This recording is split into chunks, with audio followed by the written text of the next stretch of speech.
ہمیں جو کچھ بھی کرنا چاہیے جس طرح کے اور دیگر ممالک کرتے ہیں. میں یہاں بیٹھا ہوں اس وقت انگلینڈ میں.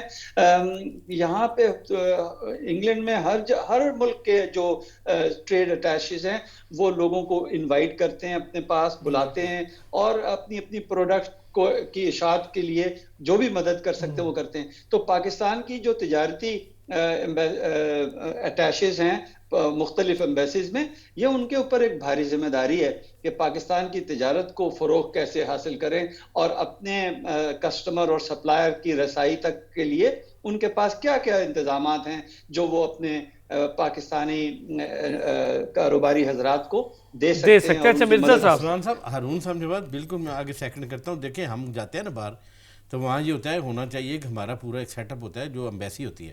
آپ یقین کریں ابھی ہم تاجکستان کے ایمبیسڈر کو ہم نے دیکھا ہی نہیں کہاں ہے, سٹاف آتا ہی نہیں ہے.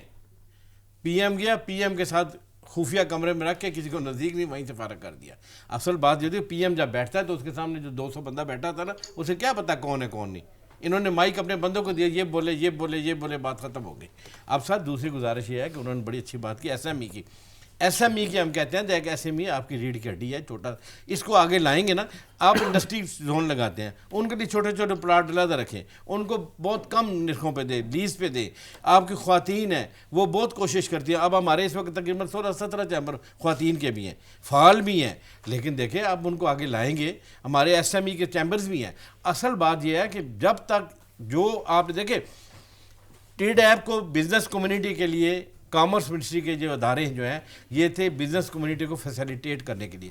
آپ کو بزنس کمیونٹی ٹی ڈیپ کوئی فیسیلیٹیٹ نہیں کر رہا ہے. ای ڈی ایف کے پاس آپ کا پیسہ پڑا ہے, وہ بھی ہمارا فنڈ ہے, وہ بھی تقریباً اس وقت 3 ارب روپے پڑا ہے. آپ پوچھیں انہوں نے کبھی کسی کو دیا؟ یہ ان لوگوں کو دیتے ہیں جن کا کوئی کام ہی نہ ہو, جن کا کوئی فعال ہی نہ ہو.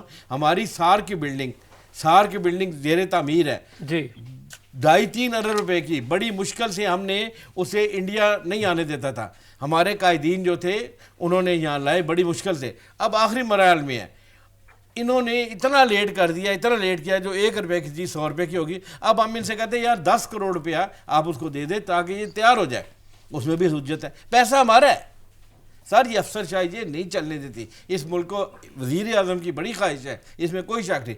وزیر اعظم کے ساتھ دیکھیں جو سٹاف ہے, جو وزیر جاتے ہیں ان کا واسطہ ہی نہیں ہوتا. انٹرنیشنل ٹریڈ اینڈ مارکیٹنگ کے اوپر توجہ دینی چاہیے. اس کے باقاعدہ انسٹیٹیوٹ بننا چاہیے, اور جتنے باہر ہمارے اٹیچیز ہیں ان کو باقاعدہ اس میں ٹرین کو کورسز 6 مہینے کے کرنا چاہیے. نا ٹریڈ اینڈ مارکیٹنگ. بہت شکریہ نعیم صدیقی صاحب, ہارون عسکری صاحب آپ کا بھی بہت شکریہ, مرزا عبدالرحمان صاحب آپ کا بھی بہت شکریہ. ذرا اس پروگرام کو ایکسپینڈ بھی کر لیں گے, اس پہ مزید بات بھی انشاءاللہ کرنے کی کوشش کریں گے. ٹی ڈیپ کے نمائندے بھی لیے تاکہ بات ذرا کلیئر ہو جائے. بہت شکریہ جی, اگلے ہفتے پھر ہوگی آپ سے ملاقات, اپنا خیال رکھیے گا.